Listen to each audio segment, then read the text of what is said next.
It will be a mixed model going forward. I think that there are absolutely types of legal services that can be provided in that format, and we are seeing a transition again. It's interesting, the legal profession and legal services quite often follow the other professional services.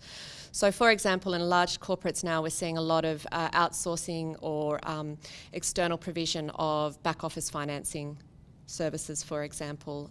There is a lot of discussion around conveyancing. We have internal in-house conveyancing teams at Stockland, and we do that service here. I think there are types of legal services that in the future, absolutely, that is something that any corporate will look at. And we've had discussion today around cost, and one of the biggest challenges for in-house teams is tracking your cost, demonstrating your intangible value.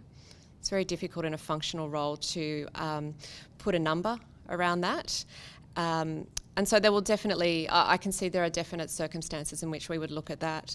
The challenge for many organisations around moving to those types of services is the level of sophistication in the organisation itself around how those services are provided. So understanding what your processes and procedures are is a fundamental baseline before you could move to any form of outsourcing. And so a lot of companies, that's the first transition that they need to make. And in an in-house legal team, depending on how long that team's been in place and how sophisticated that team in itself has been, that can be quite a challenge as well. So, you know, relying on individuals that have particular ways of working comes down to how much structure and precedence and organisation you have within an in-house team as to whether you could then take it to the next step of outsourcing it.